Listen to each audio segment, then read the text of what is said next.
Você tem medo de falar em público? Eu já tive. Até que eu tive uma sacada. A timidez.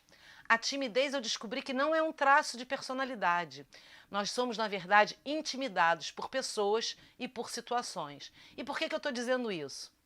Nesse momento você pode até estar com uma vergonha, pensando, será que é verdade?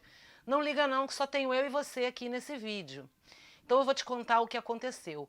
Sempre fui uma menina super expansiva, comunicativa, nunca tive problema de me inibir para falar. Até que a gente vai crescendo, a gente vai virando adulta e a carreira começa a exigir. E eu comecei a perceber que eu era comunicativa, mas eu não era comunicadora. Não tinha eficiência na minha comunicação. E isso começou a me fechar.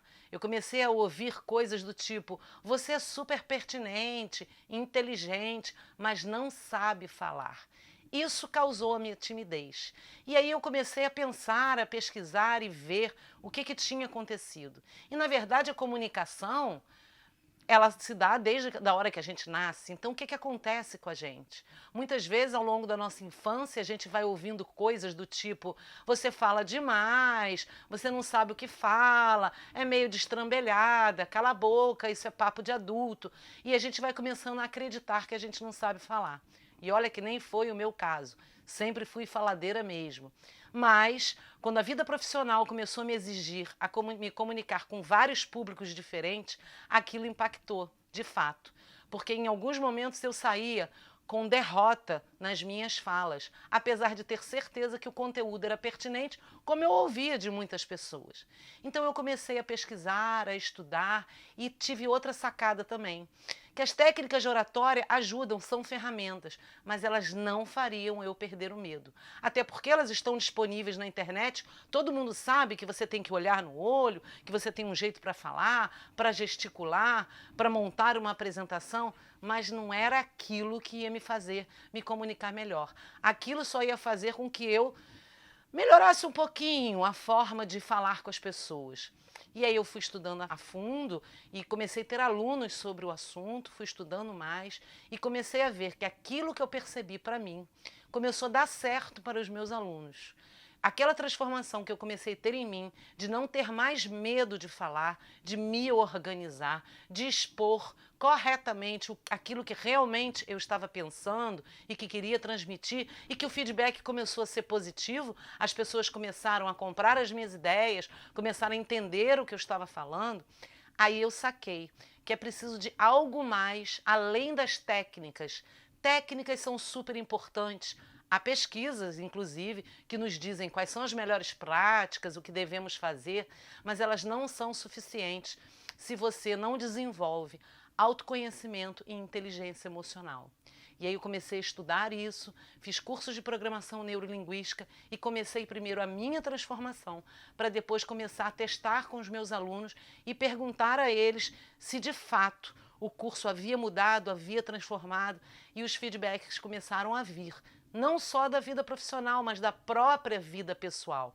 Porque quando a gente incorpora as técnicas de oratória ao nosso estilo, à nossa personalidade, à nossa forma de pensar, quando a gente começa a se auto-observar e ver aonde no caminho da nossa vida a gente interrompeu a comunicação que é tão natural quando nascemos, quando a gente tem essa percepção, a gente deixa de ser robotizado a partir das técnicas, passa a pensar as técnicas que são essenciais e incorporar na nossa comunicação, e ela começa a ficar natural.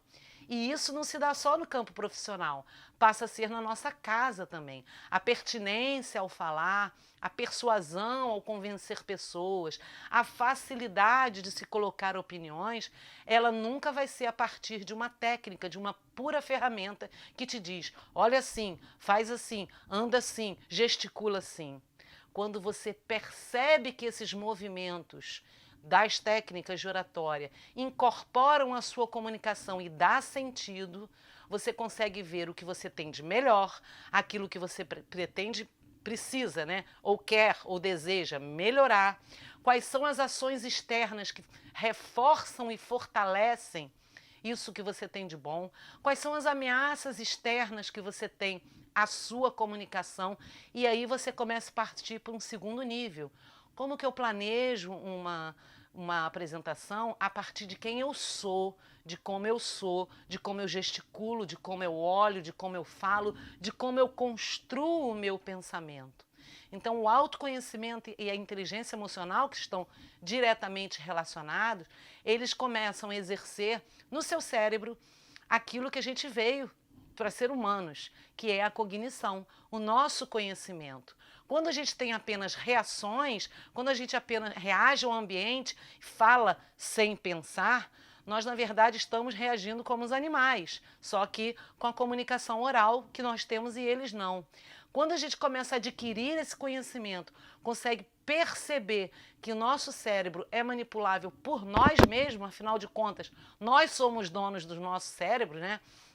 A gente começa a entender como refrear as nossas reações, como refrear aquelas sensações desagradáveis, que elas são naturais se a gente permite, se a gente não faz nenhum exercício no nosso cérebro para dizer, opa, isso eu não quero sentir.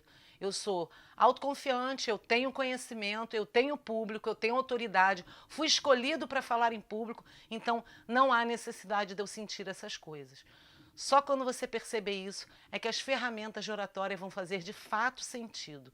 E ao longo desses anos eu pude ver isso nos meus alunos, além de mim mesma, né? Claro.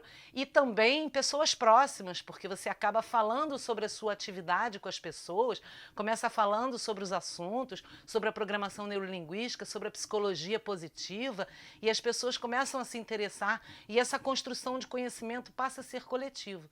Então você pode ter um ambiente não só um ambiente seu próprio, melhorado, como o próprio ambiente no entorno, porque é muito bom quando a gente descobre que a gente tem controle sobre nós. Então é isso que eu vim falar para você.